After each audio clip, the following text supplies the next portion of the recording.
You must be my lucky star.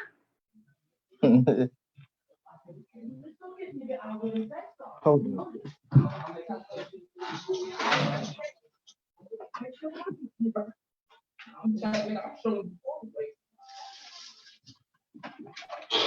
Hey, y'all gotta keep it down. I'm doing something.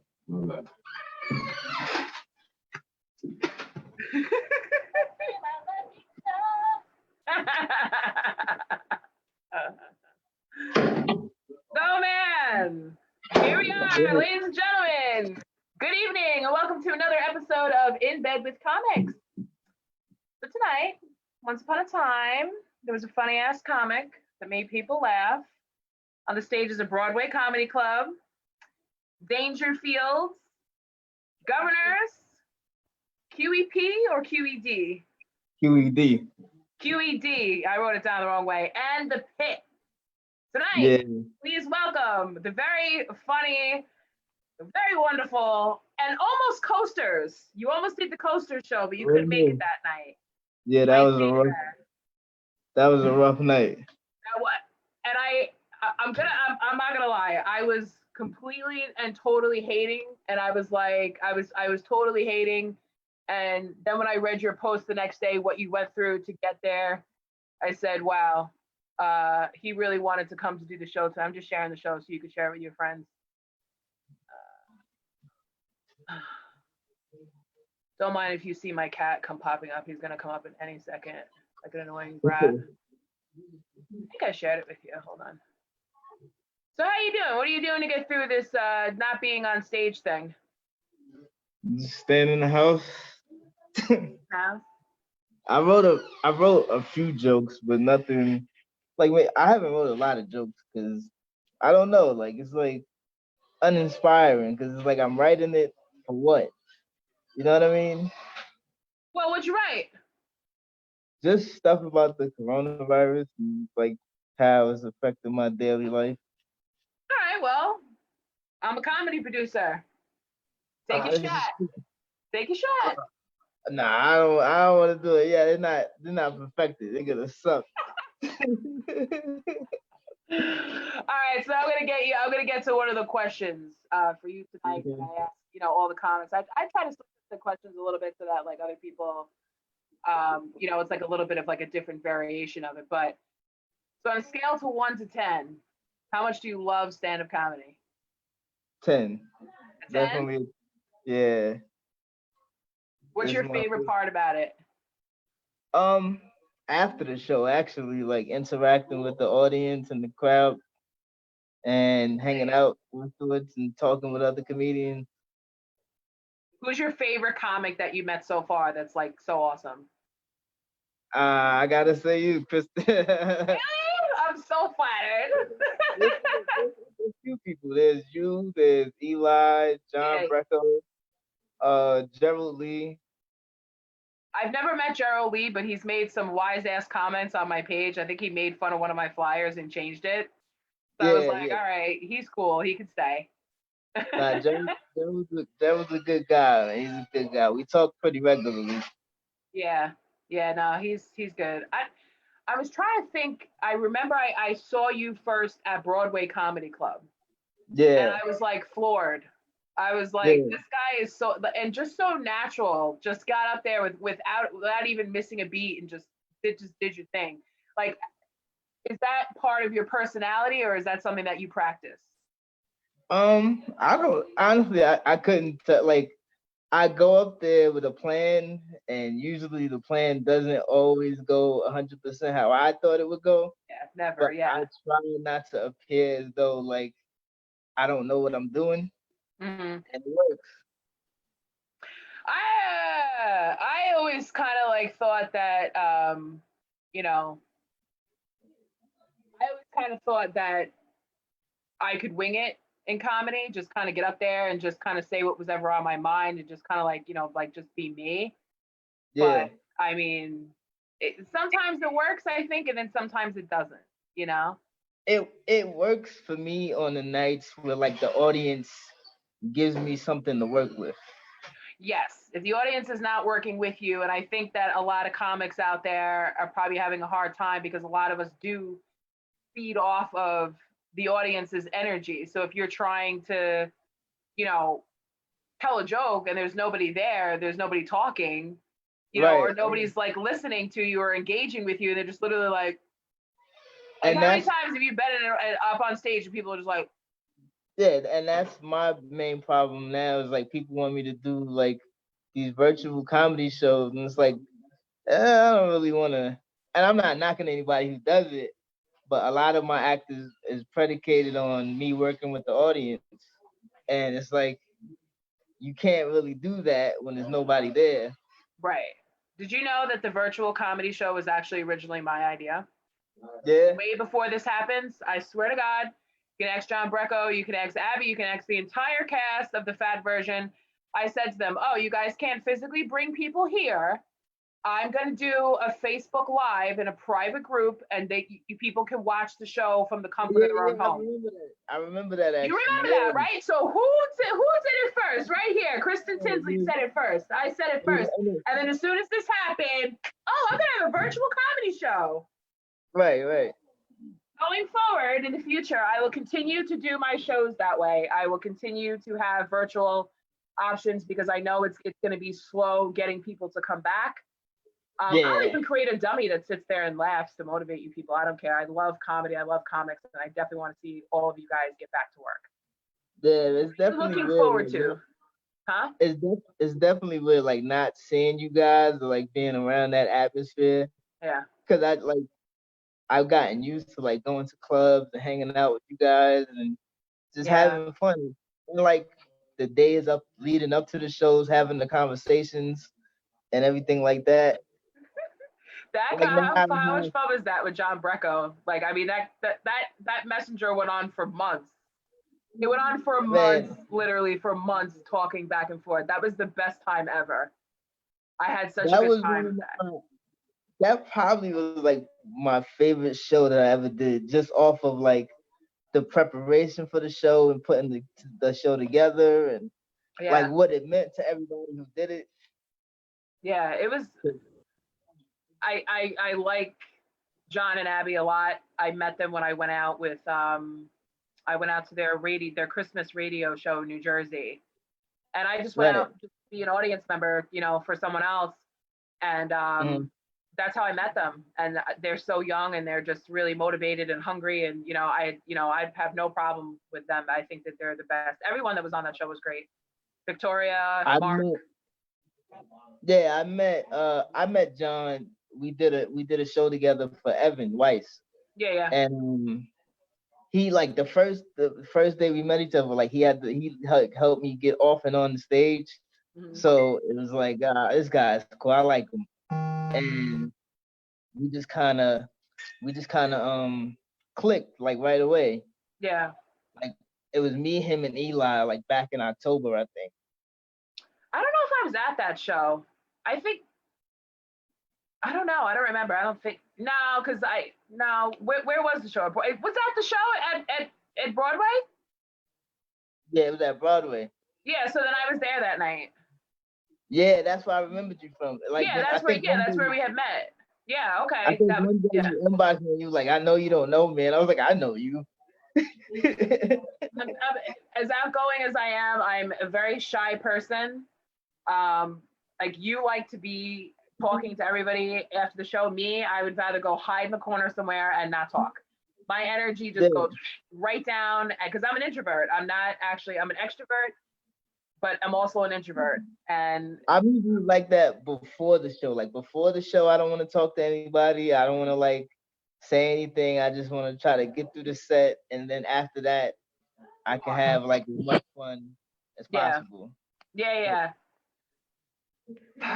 But before the show, like I don't like talking to anybody. I don't want to like go over anything. I just want to like get this done. Let's like, and then we can.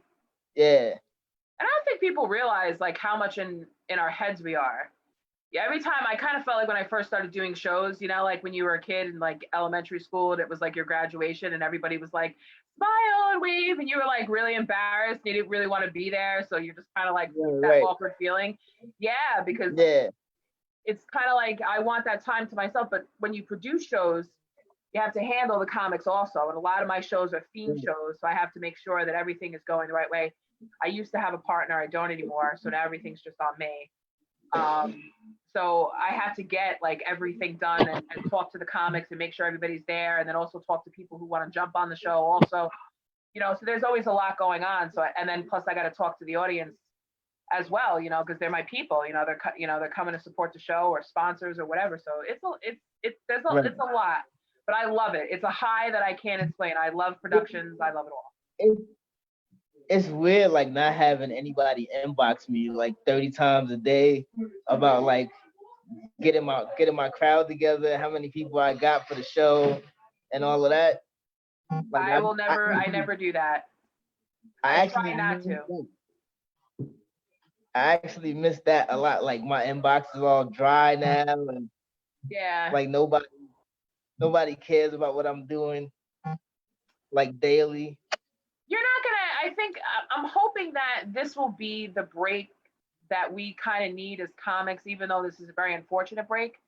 But I'm hoping that people will get out more now and stop taking for Yeah, granted. Oh, I'm just gonna stay home. Like, well, why should I come see a live show when I can just sit in my living room? But now people are yeah. used to watching comedy this way, and they will buy tickets in the future. You can sit at home all you want. You can still watch the show, and you're going to pay for a ticket, and that money's going to go to the comics that are performing the show.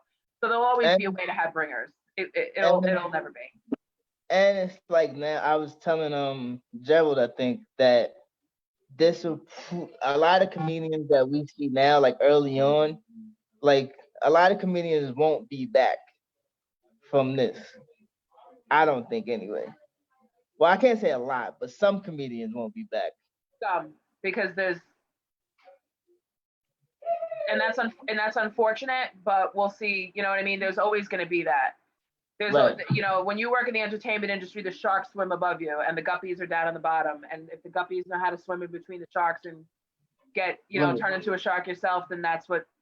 who Right. survives. Yeah, it's unfortunate, but you know, it is what it is. I'm not. So I speaking of was that, what made you want to get into comedy? Like, what was a comic that like inspired you to be like, I want to be that guy right there, or a woman? I don't know, like, cause I didn't start until last April. So I'm almost at my 1 year anniversary. Happy And anniversary! It's April 9th. yeah, yeah, and I would say probably the biggest person that inspired me was probably Patrice O'Neal. Yeah, And I watched like so much. I watched a lot of his stuff, and me and my best friends, like one of my best friends named Kyle, he would always like put me on to like different Patrice O'Neal stuff, but I yeah. never thought of comedy as like I can do it. Me And then when neither. Never thought of yeah, it. and then when I finally got the thought to do it, like I should actually go out and do it, I was so nervous at the idea of people not laughing at what I say. Yeah. It took me like 5 years from the thought of wanting to do comedy to actually going to do it. 5 years? Yeah, like I started thinking about it in 2014, and then I actually didn't do it till last year. Wow. That's it. I could see that. That takes I could I just did it. I didn't realize at the time like when you know when I grew up listening to comics, you know, I'm a 90s girl.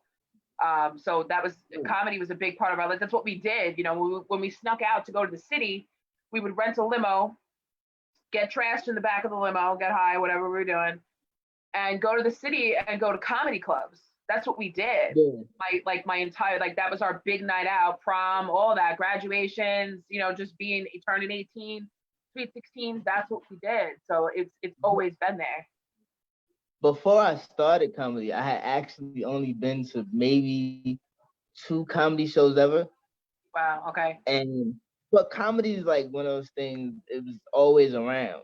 Uh-huh. Like I remember like growing up, um in my neighborhood and just like where I was from, is like certain things would come on TV, and that was like a family event. Like I remember when In Living Color began, that was like you had to be ready for bed. Like you had to Yeah, have you your had to be pajamas ready for on. bed. Yup. Yeah. See, all right. Yup, you were raised right. Okay, you had to be ready for bed. Dessert was served. You sat there. You watched the living. How old are you?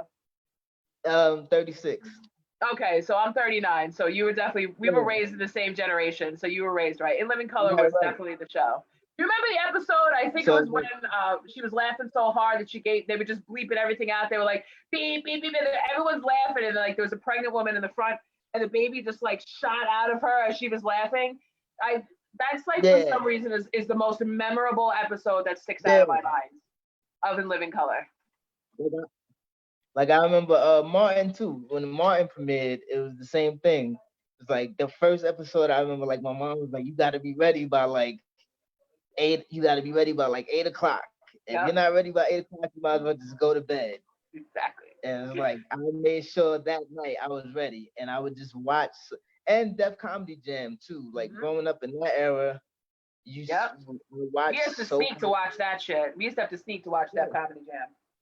But see, my mom was cool like that. Like I was a little kid, but she'd be like, "Hey, like I'm here, so you can sit and watch it. Watch it. Just don't Yeah. repeat. Yeah, just don't repeat anything you hear on TV." I was And I supposed to would go just see Martin observe. Lawrence in April. Yeah, yeah, I saw you talking about that the other day. I had tickets for that, and I Okay. was like thinking that was the first thing. That was actually my first thought in my head when the shit hit the fan with the coronavirus. I'm like, are they gonna cancel the Martin Right. Lawrence concert? Yeah. I I remember really like wanted to go. I remember because you remember like the first few days the comedy clubs were still open. Yeah. So I thought like we were still gonna be working. And then as it got worse, it was like, yeah, this is definitely not gonna happen. Yeah, it's not And gonna. I don't then even know when it's gonna happen again. yeah. So then I just kept thinking like all the shows I had lined up, like now I'm not gonna get to do them. But it was like it's good, it's for a good reason, but it's still like Yeah, you want to get out there and do work. want to do it. Yeah. Well, so if there was a comedy movie made about your life, who would play you? Yeah. Oh man. I probably would say uh Omar Epps. Omar I Epps. I want Omar Epps to play me. Hold on one second. Can you get away from me? Is that your brother? Oh, my nephew. Oh, what's he asking you a question? He doesn't see you trying to do something?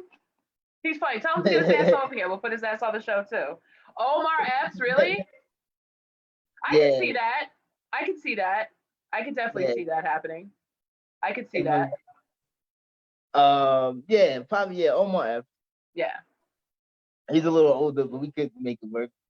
It's a movie magic. It doesn't matter, but I could see Omar Epps. Yeah. Um, have you ever seen anybody completely and totally bomb on stage? You don't have to mention names, but have you ever seen anyone just completely? I know you work different clubs in the city. Have you ever seen anybody just bomb on stage? I've seen a lot of people bomb on stage.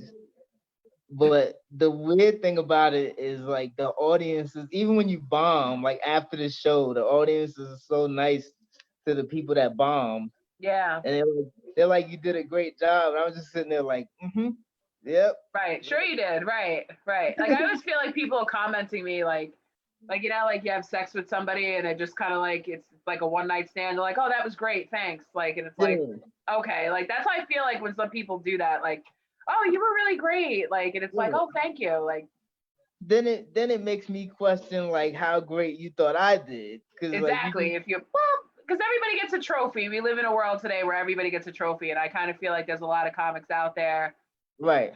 telling somebody that they suck is not necessarily a bad thing. I would Mm, much rather have somebody tell me. I have a few key comics that I'll look dead in the face that I've been, doing shows with, since I started. I'll be like, yo, did that suck or not? Like, and they'll look at me and they'll be like, yo, was that terrible? And I'll tell you right to your face, like, yo, you fucked that up. Like, that was terrible. I've seen you do your set a million times. Like, I know you fucked up. Like, okay, this new stuff was good. You definitely need that. right. So, do you have any pets at home? Do I have any pets? No. Yeah, Just well, in my house, like I'm not at my house right now while all this is going on, yeah, but at my house, I have two dogs. yeah. Where are Yeah, you now? I'm in Harlem at my sister's house. Yeah, you're better off with your sister Yeah, right now. You live by yeah, yourself normally, yeah, and you live in Queens, right? yeah, Oh, you're not that far away. I used to live in Brooklyn. I used to live in Bensonhurst. yeah. I tell you, I wish I could go back. I've I know, but I need to. I wish I could go back. Oh, I miss you, Brooklyn. I've been in Queens like I was born in the Bronx, but I've been in Queens like all my life. Yeah, my mom is from Bayside, and like most of my other family lives in Flushing. Uh, I I spent a lot of time in Bayside growing up because I used to go to this program called St. Mary's. Well, okay, it was at St. Mary's Hospital for Children, okay. and so I would go there like every Saturday. So I like that was the first time I realized like I didn't have as much. My mom didn't have as much money as I thought. Because like once you go over there, the houses look completely different. So it's like Oh oh, yeah, yeah, like, no, yeah. like oh, The house that my mom grew up in sold for well over $400,000.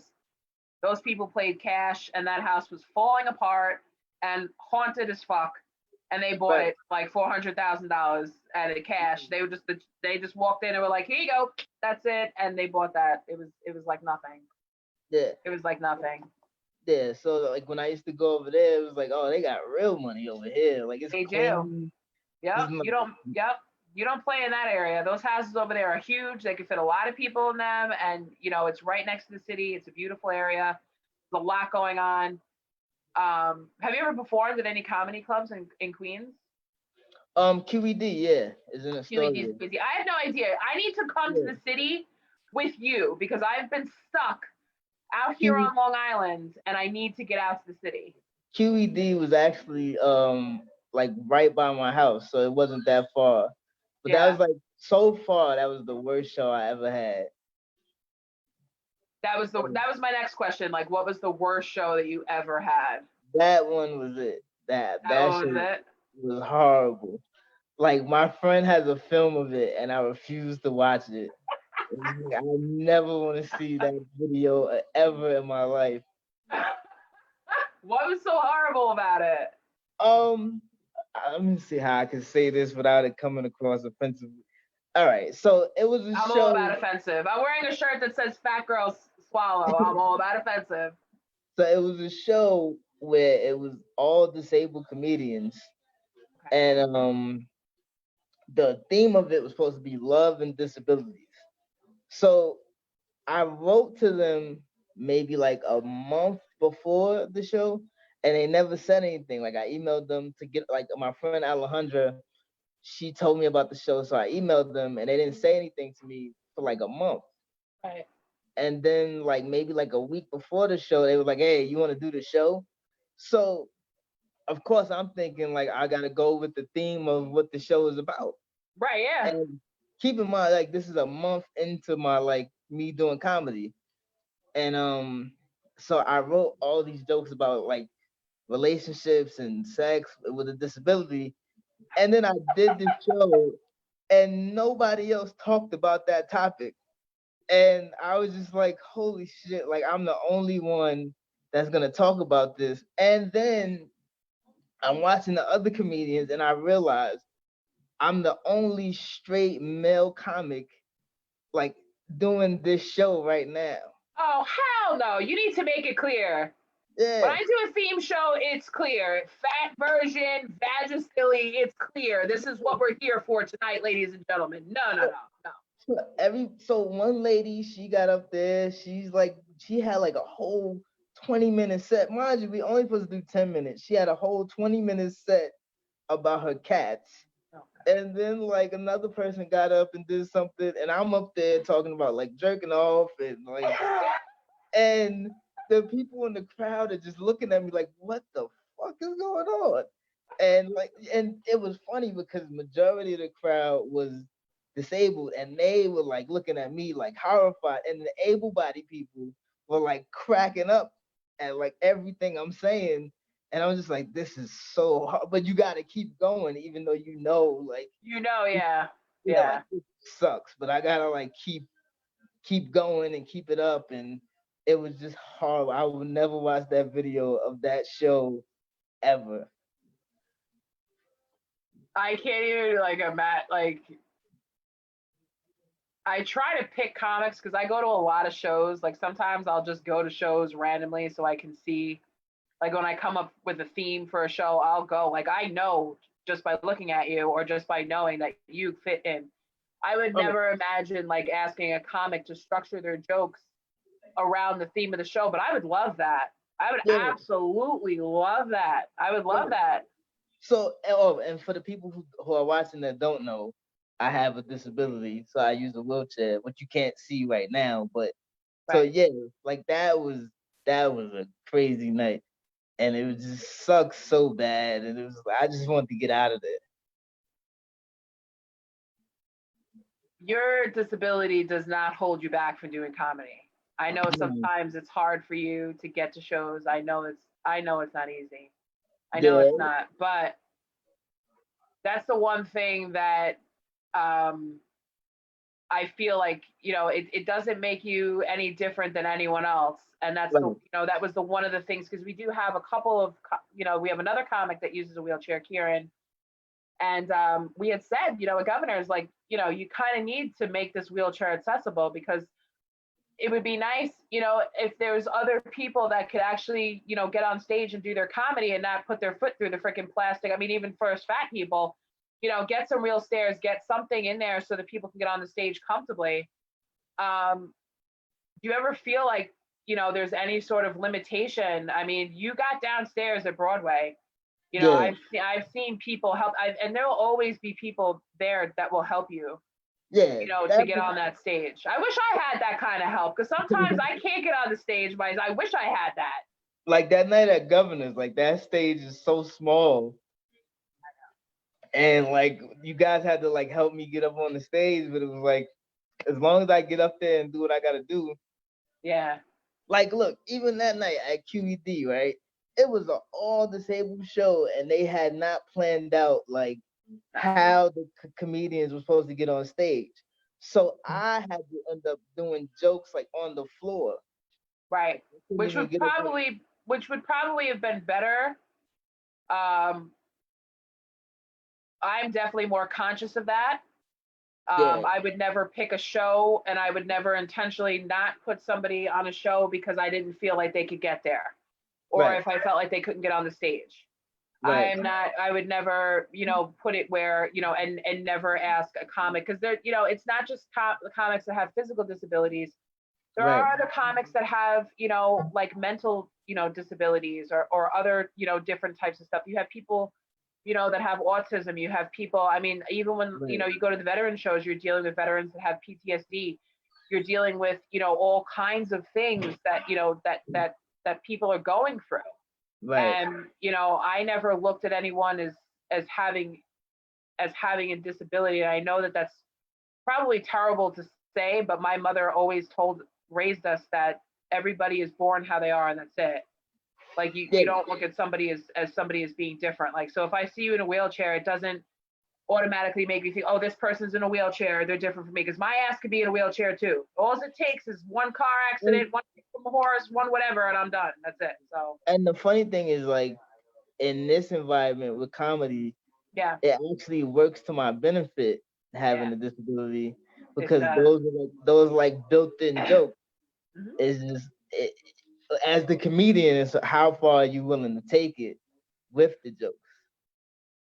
I definitely would love to see you take it very far because there's things like even being a fat girl, like when I was on Put Up, Shut Up or Stand Up, there was definitely like some things that I didn't think I could talk about that were actually very funny Yeah, that most people don't know about being fat. Like there's just okay, you just be fat, eat a lot. No, trust me, there's a lot more than that.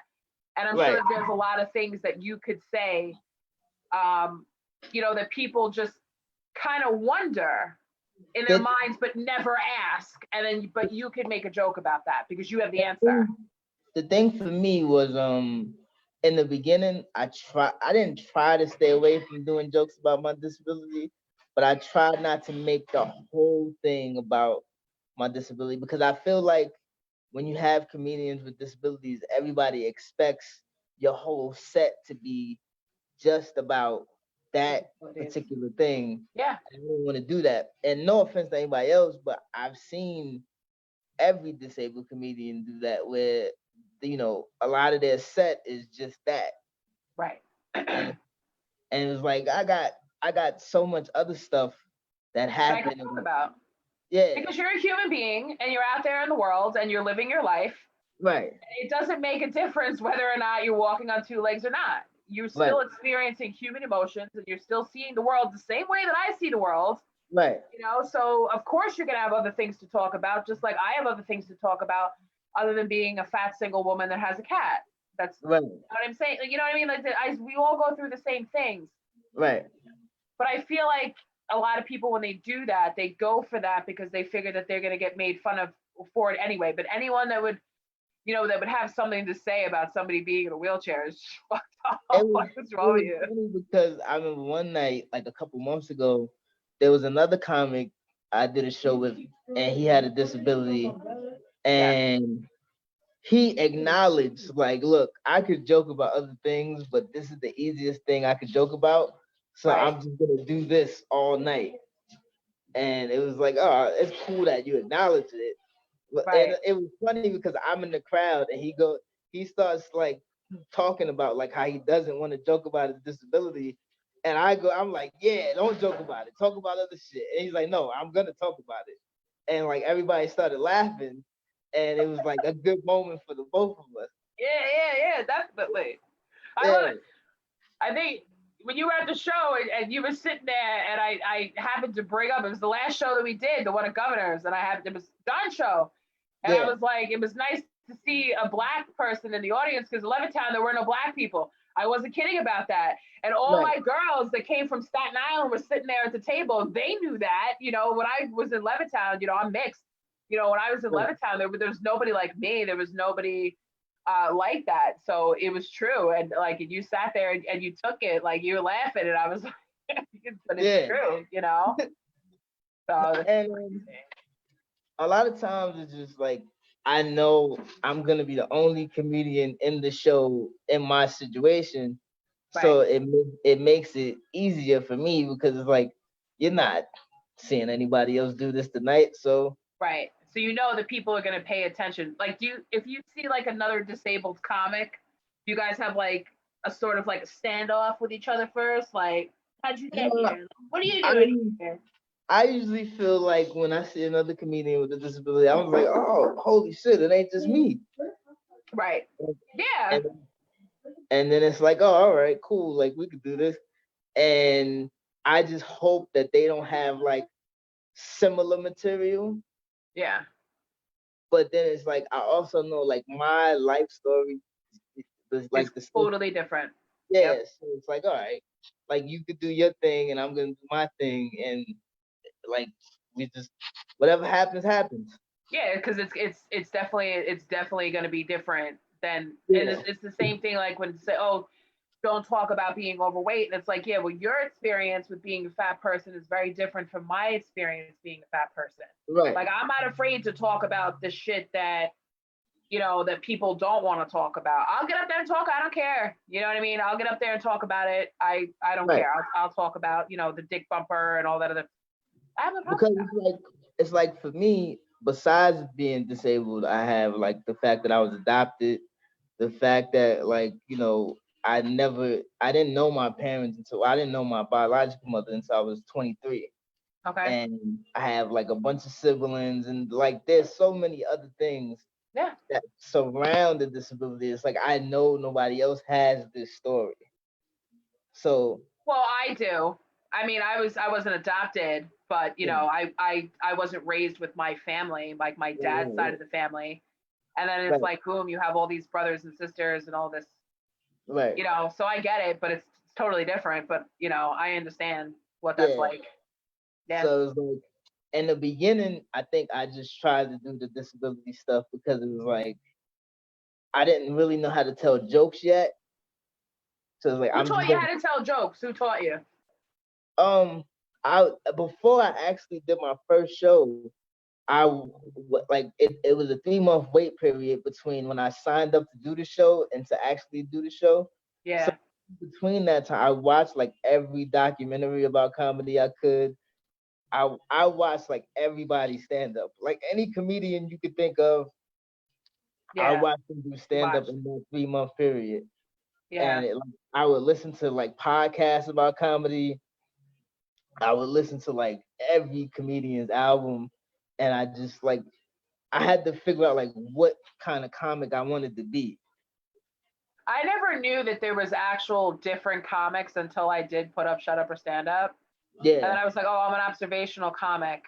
I think, or I right. wasn't sure like what type of comic I was. And there was actually a comic. Nigel actually pulled me aside. You should actually meet Nigel. If you don't know Nigel, Yeah, I really haven't cool. met him yet, You should but you should reach out to him and say what's up, because when he pulled, he didn't pull me aside, but he was one of the judges, and he said, listen, Kristen, this is how you structure a joke. And I'm a right. writer, so I was like, oh, this is like structuring an essay with, a topic, a theme, and a Exactly. conclusion. Yeah, and that's how I explained it to somebody once when they asked me like, "How do I write?" I was like, "It's kind of like an essay. It's like Yeah, you it's have an like an essay. opening, yeah, like you have like an opening statement, and then there's the middle stuff, and Yep. then the punchline is like the closing The statement." closing. Yeah. And Yeah, I was like, all right, well, I could do this with my eyes closed. Like, I literally have notebooks full of material because my yeah. stuff changes all the time. And then I just try to like have like a center theme. And then I take what I have. So every time you see me do one of my sets, it's never going to be the same set. It's just not. And I've Right. tried to do that, but I can't. Like, I can't do it. I can't. I'm the same exact way. Where I think like if you watch any two shows of mine, you're never gonna get the You're exact not gonna, yeah, you're same not gonna show see it. because a lot of times too, what happens is something may happen like right there in that moment, and I'm just like, oh, I got it. I gotta say something about this. Yeah. Or so I'll And watch another comic tell a joke and it'll inspire me, and I'll be like, oh, I right, got a good joke for that. And then I'll go up there and I'll say it. like sometimes, and like you have those nights where like there's like one person in the crowd that like everybody's fucking with, and it's like, all right, I don't want to fuck with that guy because everybody has fucked with this person all night, so I'm not Like gonna a mess. heckler? Yeah, no, just like I don't know. It's like this weird thing where like there may be like this one person in the crowd, and for whatever reason, he becomes like everybody's target. Punching bag. Yeah, everybody's, yeah. Yeah. And there was a couple times like there was one night, there was one he wasn't even doing anything. Like he just had a beard, and everybody just kept fucking with him. And I had noticed like earlier in the show, there was this girl who said she was hit like in New York from like some Christian school thing, and so I was sitting by them, and she kept kicking me in the leg, and so I was like in my head, I'm like, I'm gonna let her keep kicking me, and then when I get on stage, I'm gonna say something about the fact that she kept kicking me. So I got up there and like I said one joke, and then I asked her name, and she told me her name was Gretchen, and I was like, Gretchen, you kicked the shit out of me, and I know you probably thought I couldn't feel it, but I can. And she like everybody went, hold on one second. Get out the camera. I'm not trying to get the camera. Was he naked? Yeah, he had like no shirt on. He's So walking around the yeah. house naked in the camera? Wow. So so I just waited that whole night. I was like, I'm gonna say something about her kicking me, and like that's gonna be the joke. Yeah, yeah. And then it was like another guy who was like a Trump supporter. Like Oh. another guy one night, he was a Trump, but he came to the club. He came to the club with like 3 women, and so like everybody kept talking to him all night about him coming to the club with 3 women, but they made him feel weird about it. Like they tried to make him feel bad about it, you know? Yeah. And I was like, I should make him feel like this is a good thing. Yeah, like you're a god. Like you have 3 women. Like most guys don't even get one or half a woman.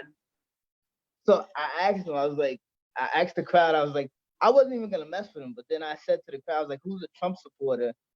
And he said he was. And I was like, oh, you're the guy with the 3 wives, right? And he was like, yeah. And I was like, oh man, I've been doing this black thing all wrong. And he engaged with me for the rest of the night because he felt good that I acknowledged, like, oh, you doing it right. You got 3 women and blah, blah, blah. And we just went off of that. Do you like doing crowd work? I didn't at first, but like now it's like my favorite thing to do. I don't see a lot of comics do that. The one person, I don't know if you ever met her, but the one comic that I've seen do the most, Peaches Rodriguez. Do you know her? I've heard her name. I've never met her. She's not a friend on your Facebook page, she's probably definitely one of the downest chicks you'll ever meet. Yeah. She's really good with crowd work, and I've seen her do her set a lot, and she's probably one of the realest people you ever meet. I would love to have you and her on the same show. As a matter of fact, I'm gonna do a milk chocolate and a dark chocolate show because me and John Battle, who's watching right now, we're constantly talking about like light skinned and mixed and all this other type of stuff. And we're gonna do it. We're gonna get it. We're gonna do that because I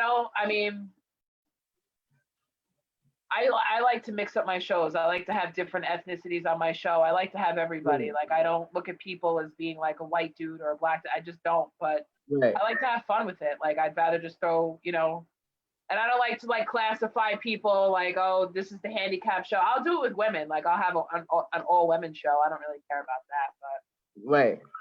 Do you have a favorite club that you like to perform in? Like a club that's like, this is my home. Like I just know the stage. I don't. Broadway. Broadway is my favorite. I've performed at Broadway like 1,000 times in 10 months. Who's your favorite producer? Oh man, I gotta say Evan, because Evan Weiss. Yeah, he's good. He's a cool guy. I don't do his shows a lot because I can't guarantee that I'm going to be able to bring 5 or 6 people. Right. But I think Evan gave me my second show in the city, and I met a lot of great people that night that are still like friendly with today. Yeah. So he's cool. Evan's cool. Evan's really cool. Like John, Eli, I met those guys through Evan. I met Liz Larkin through Evan.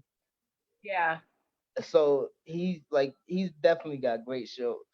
Yeah, he does. He puts together some good stuff. Him and Alex Starr. Like I've only done 2 of Alex's shows, but his shows are really good. I never met Alex Starr. I hear a lot about Alex Starr through Renee. Have you ever done any of the High Mom shows? No. Nah. Like majority of my shows, I did a lot of shows at Broadway. Yeah. And that was like that's why I did my first show, because my first show was actually like the what do you call that show that they do there, where you can get I know. I was supposed to do that in May. Where you could get the residency. I was supposed to do that in May, and I'm really actually very disappointed that I'm not going to get a chance to do that because I saw the Devin. Do you know Devin Bramble? Yeah. All right. Devin had posted that, so I was like, oh shit. And I applied for it, and I hit up one of my homeboys. I'm like, you need to fucking apply for this shit right now because, you can, do this shit. Like, come on. Like, that's, because I want to start going out into the city more. Right. I want to start meeting like different people and different types of crowds and really throwing myself into it. But I'm not trying to sit in my house and like make my own comedy jokes and nobody's laughing. I don't care because I'm a clown. Like I don't care. I'll do it. And I want you to do it too. The funny thing was that was my first show ever was to get past at Broadway. Like I was such an idiot. I didn't know like what any of that meant. That takes some time to get there. Yeah, like I saw an ad and like it kept showing up on Facebook, and I was like, "Oh, let me try to do this." And I never, fine. I never wrote a joke in my life. Oh God, no. And so like they emailed me back, and it was like, "Oh yeah, you can do the show." And I was like, "Oh." Oh yeah, they don't care. Yeah, they don't care. It's just another way. I mean, it would be nice to, it's nice for your resume to be able to say that I did this. Right. It's also good, try to check out some movie roles too, because you never know, Right. what they might be looking for. I've seen a lot of different scripts out there that are looking for different types of people. I mean, my friend Teresa is always telling me, if you don't know Teresa Farrell, you should get to know her also. She's really cool. Mm-hmm. She's also into acting. She's into stand-up comedy. She has the show Tea Time with Teresa on Strong Island TV. She does a lot of acting. She always hit me up. Oh, they're looking for this type of girl. They're looking for this type of girl. You should apply. You should apply. You should do it. And I haven't really put myself out there like that yet, but I think going forward in the future, I definitely will. Right. I think it's good to transition between, acting and comedy. It builds range, Right. Yeah. and you should And it makes you just better never on know. stage. Yeah. Yeah, it makes you a lot better. Like I started taking an improv class, and at first, because I'm very shy, like I didn't want to get up there in front of people. I'm like, like just oh my Right. god. And then like they just like he like picked up on and everyone in the class is looking at me like, what? Like Kristen, you're shy? Because of course, like my entire like almost all my comedy friends are there. And like, Kristen, you're afraid to go up there, you're shy. And I'm like, yeah. But as soon as you turn the camera on, it's like a different person. So Right, exactly. Like I tell people all the time, like I'm not like the most talkative person. I wouldn't say I'm shy. I just don't like being around like people I don't know that well. yeah. And so then, but it's like once you tell me to get up on the stage, It's then I'm different. just like, all right, let's go. Like let me Right. figure Let me this do out. my thing. And you know what? I feel like that comes from, and like, that's why I have an understanding and like a connection to you, because I know that comes from the way we grew up and the way we Right, were raised. I know that it does. Because I mean, I probably moved like over 200 times in my childhood. So I right, was always in a new school all the time. And I had to basically be a chameleon and fit in however I could with, right. however, whatever I needed to say I was, or whatever I needed to, whatever type of personality I needed to adapt to the friendly person that was around me. And I'm not saying I'm a fake person, it's just a survival Right. skill. So I Yeah, just know like that's just how I am. But the real Kristen is very, like by junior high school, I had to learn like I have to be funny because I mean, and I was always like a funny kid, but it was like in front of my family. It was never like outward, like to other people. right. Yeah, But yeah. then it was like everybody always had wheelchair jokes and handicap jokes, and they That weren't they would mean say to about your it. face, right? Yeah, like they weren't mean about it, but it was like, all right, if I'm gonna be taking this verbal abuse every day, I gotta have like some comebacks. Yeah. That's how you And learn how to then get comebacks. right, and then I was like, well, if I just joke about it myself first, like that takes away anything you could say. Yeah. It And was the then same thing with me being fat. My stepdad used to go at me mercilessly. And I was yeah, glad that he did, because he would teach me. Like I would come home crying, and my stepdad would be like, Kristen, you're like 5'9" and 200 and something pounds in the fourth grade. Like you could beat the shit out of all of these people. What you say, and he would right, try to tell me, and I'd be sitting there like crying hysterically. But that's how I learned like how to like defend myself, or just to right. say it first. And before I did comedy, like I rap, and that was another situation where I was like the only guy in the wheelchair doing it Yeah, yeah. around where I was. So of course, like when you battle people, it's the same concept. It's like you're gonna say something about me being in a wheelchair, or you're gonna say something about me being handicapped. So let me just beat you to the punch of it, or let me Right. just say something about you before you could even get to that. And it just you develop a lot of comedic ways, like trying to duck and dodge, like people saying things. But sometimes I feel like it, like at this point in my life, I'm 39 years old. If somebody were to call me fat, I don't give a shit. You know what I mean? Right, Like, all right, you're gonna call me fat. Like, what else are you gonna say? Like, it doesn't hurt.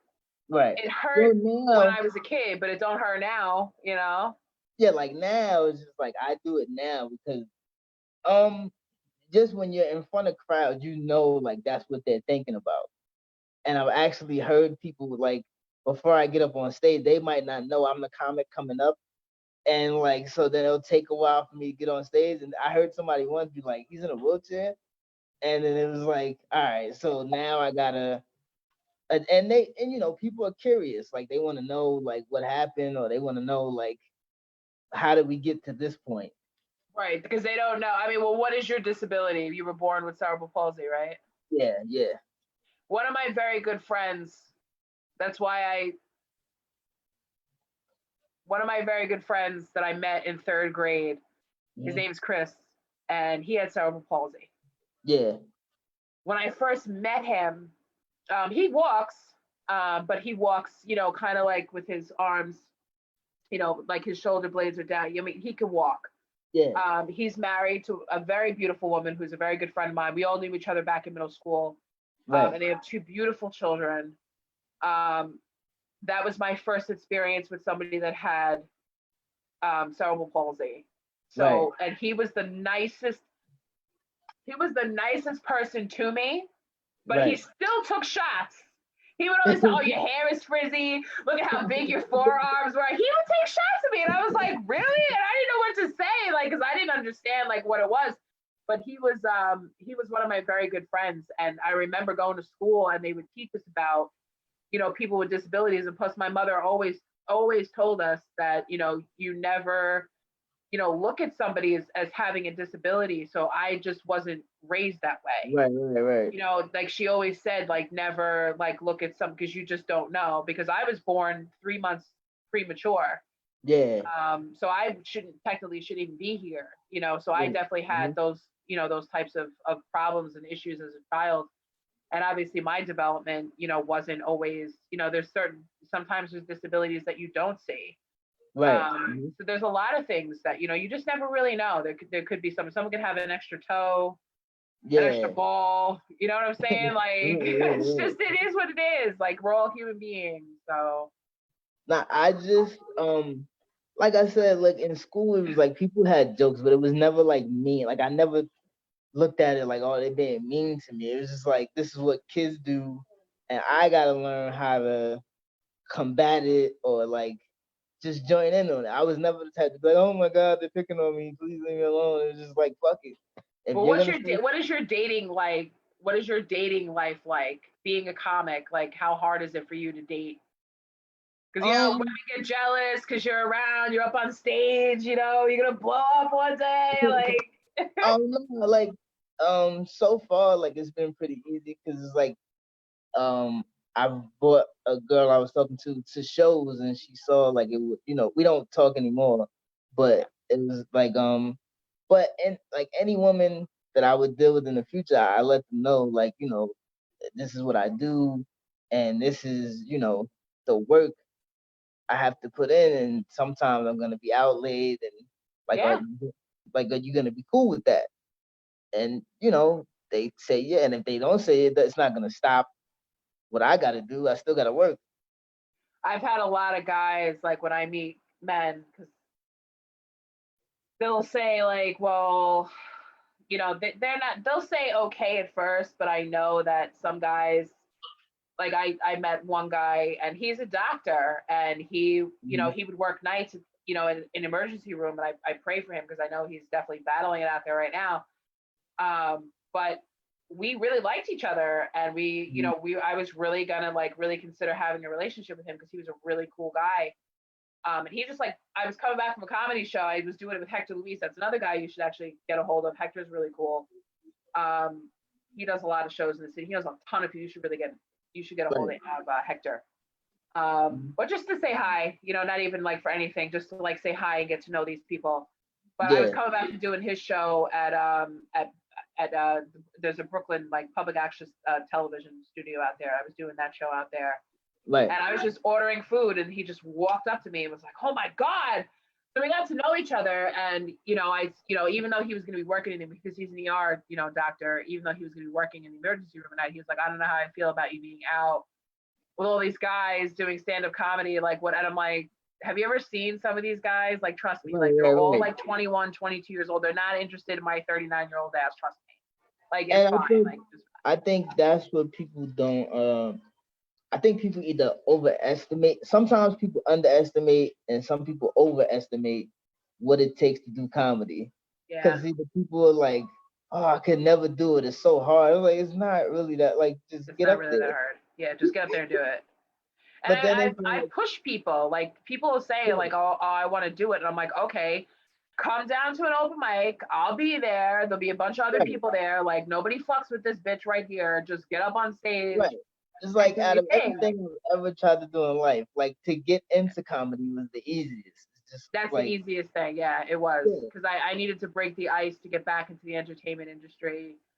Not that I ever left, but I just wanted like a different. I wanted just Kristen Tinsley. I didn't want the special effects makeup artist. I didn't want the script supervisor. I didn't want the right. script reader. I didn't want those types of labels. I wanted something that I could do for me.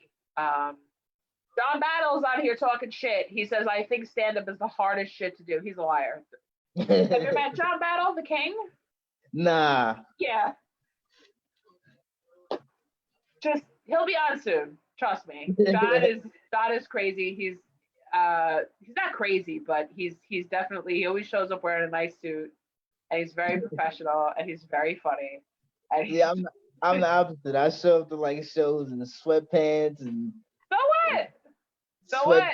Nah, but yeah, it's definitely like as far as getting into it, it's like you just show up to a show up to an open mic, pay And your just do five. it. Like, the open mic part of it is like pay your $5, they'll let you go on. Yeah. And why not? I mean, I've actually found a lot of my personal friends in my life want one of them wanted to come on this comedy show. I'm like, but you're not a comic. Like I'm asking you questions that like comics would know how to answer. I can't ask Right, you, you know what I right, mean? right. Yeah, like, I understand you're funny. I mean, I do a lot of stuff. You know, she came on the podcast and she was good for that, you know. So I always know like where to like put people. And see, like that's the part I think like people underestimate is like how much work we actually put into whatever we're doing. Because Whatever you do. they may look at it like, oh, it's just like a 5, 7, 10 minute set. Like, man, do you know how much work went in for It takes me months. writing this set? Yeah. Yeah, months to develop that. I mean, for some of us, I think it's easier than others to like develop things and to be able to write things, as whereas to for other people sometimes it's not. Right. But I mean, I know for me it's good, but then things like just come like that. That's just the way my brain Right. works. But for Like some other people, it's hard. Like they'll get an idea and they'll be like, "Oh, is this or is it this?" And they'll try to like piece it together. It just depends on how your brain works. like I've literally woken up out my sleep, like, oh, let me write this down. Like Yeah, I've yeah. literally had moments where like I'm sleeping and something will pop in my head like really fast. I'm like, I gotta write this down right now before I lose the thought.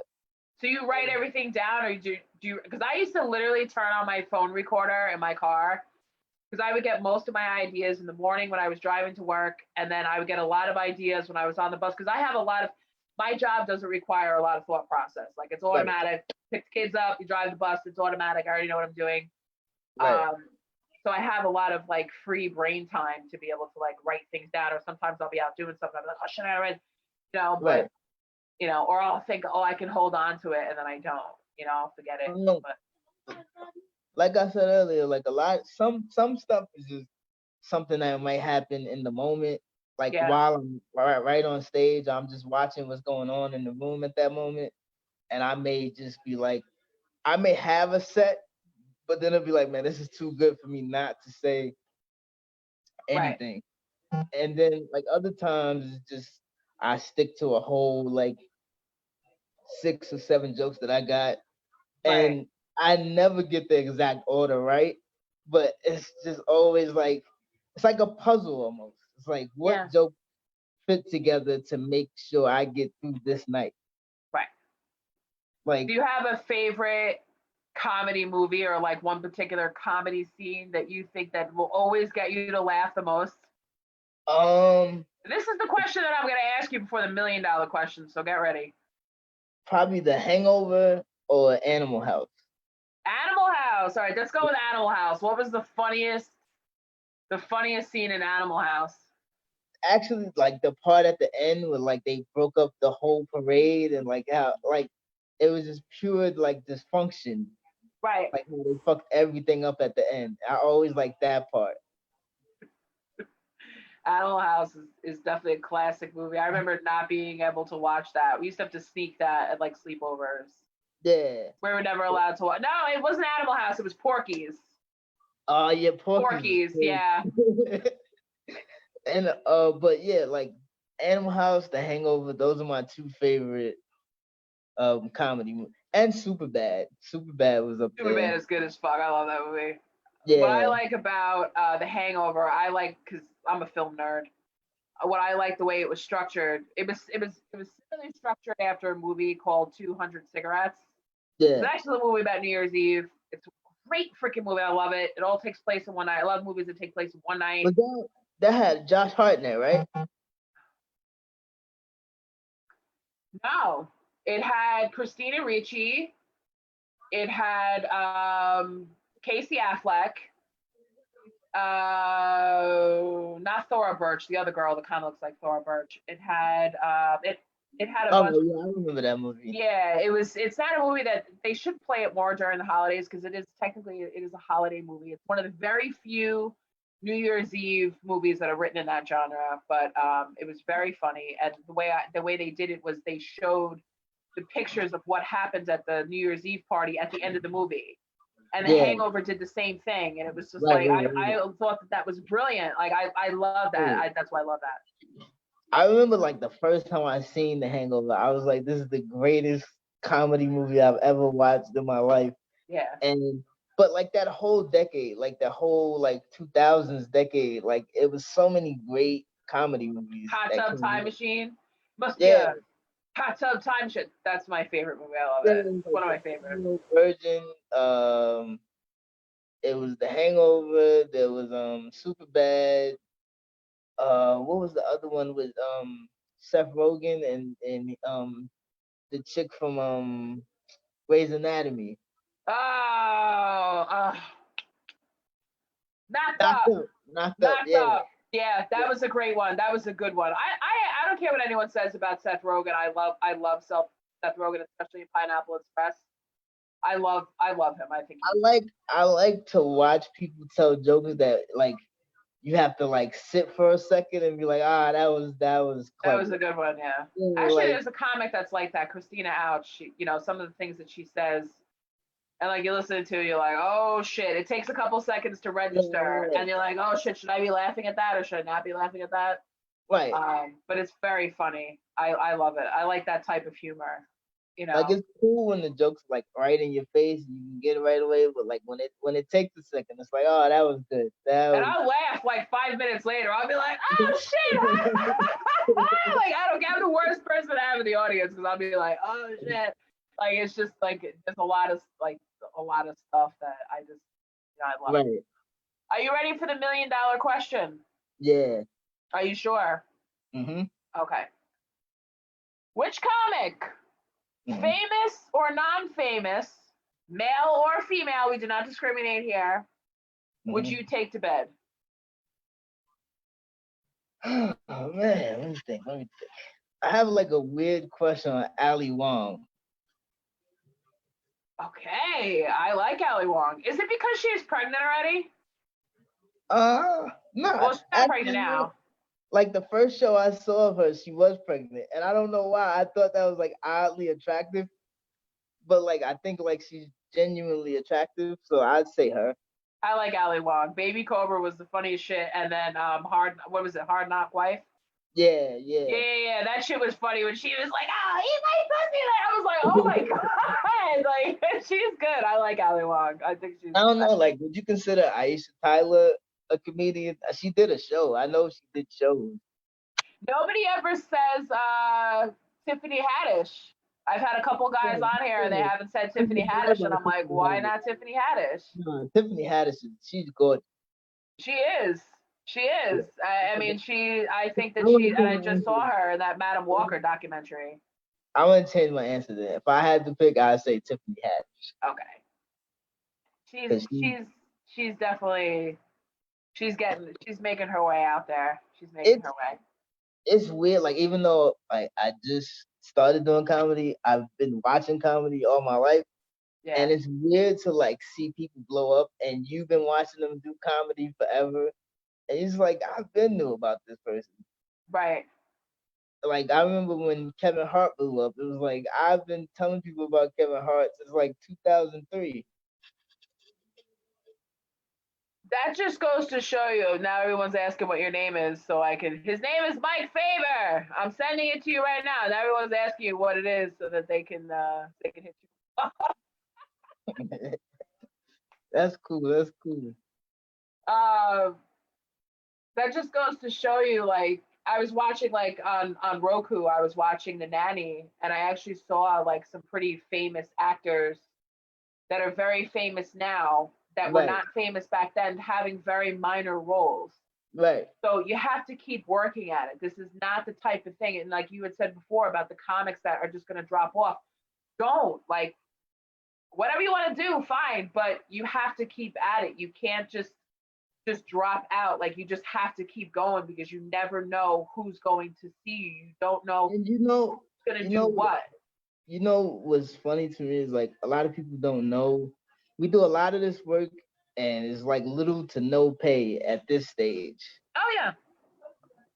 And it's like, man, a lot of us work really hard at like this stage to get to where we like. It's like we work hard now so we don't have to work hard later.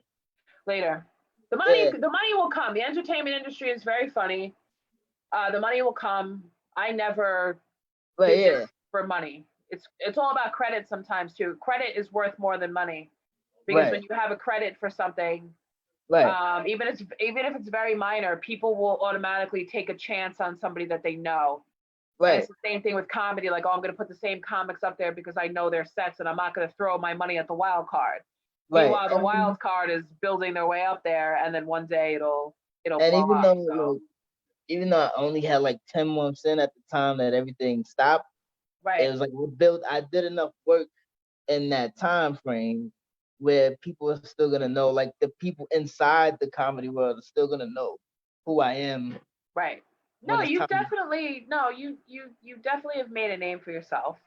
Yeah. And I mean, I definitely look forward to doing shows with you in the future, because I know it's going to happen, and there is going to be a future for comedy. I mean, I don't even want to sit there and be like, oh, we don't know. Like, we are going to find a way. But I'm just a piece of advice that I can give to any comic that's out there watching right now: learn to adapt. Get on Zoom, get on this show, and do stuff. I gotta stop because I think a fight is breaking out. All right, with the Mike, kids. Thank you so much for being on the show. I will talk to you soon, my friends. All right, definitely. Bye, Mike. Hit me up tomorrow. All right, I got you.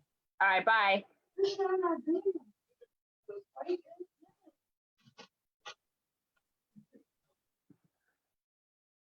Thank you, everybody, for watching In Bed with Comics. Just so that everybody knows, if you're a stand-up comic and you would like to be on the show In Bed with Comics, hit me up. I'm Kristen Tinsley, the host. Hit me up on private messenger, or just shoot me whatever on my Facebook page, whatever you think. I definitely could use some female comics out there. I know I have Dana McAllister coming up pretty soon. I have Fat Jay coming up. I have John Battle. I have a couple people that are, that want to come on. So definitely don't be shy. Hit me up. I'll be reaching out to you. I thought I was leaving, but the fight stopped. So I don't know. Peace out, Mike. I'll see you later, man. Bye.